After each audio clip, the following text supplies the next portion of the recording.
Hello दोस्तों, स्वागत है आपका आपके अपने यूट्यूब चैनल स्टडी विथ एजे में। इसमें आज की वीडियो में मैं आपके लिए लेकर के आया हूँ आपकी एड ग्रेड अभ्यास पुस्तिका जो आपकी भाषा भारती की है और जो कक्षा छठवीं के लिए है। मतलब कक्षा छठवीं की आपकी हिंदी की वर्कबुक है और एड ग्रेड की अभ्यास पुस्तिका।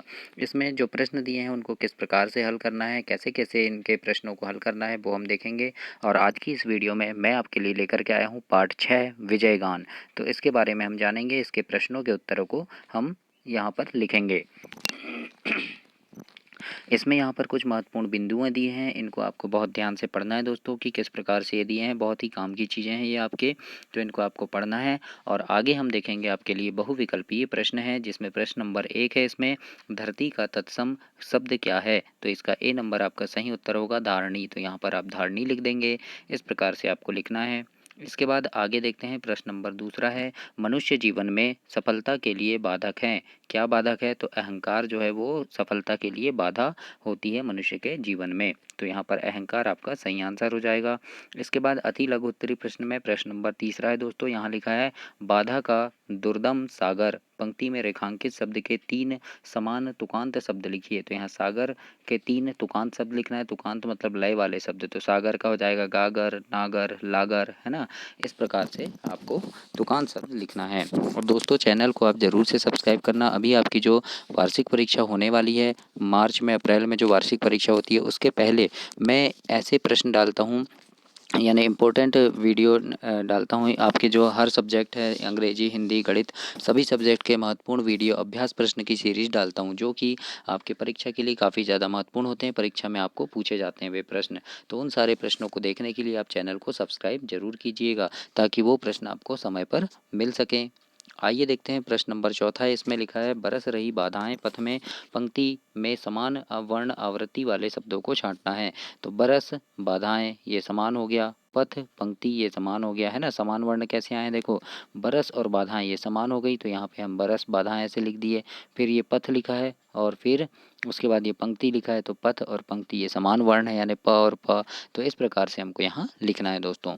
आगे देखते हैं, प्रश्न नंबर 5वां है, विजयगान कविता में कवि किन किन को आपस में टकराने की बात कर रहा है? तो इसके उत्तर में लिखना, कवि समुद्र को हिमालय से, धरती को आकाश से और चांद को सूरज से टकराने की बात कह रहा है।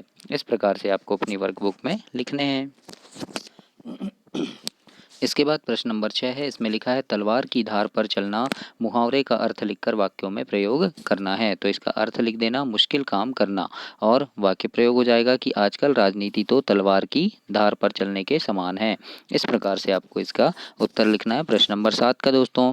इसके बाद आगे देखते हैं, लघु उत्तरी प्रश्न है। प्रश्न नंबर 7वां यहाँ दिया है कि निम्नलिखित पंक्तियों में तपस्वी की कौन कौन सी विशेषताएं बताई गई है?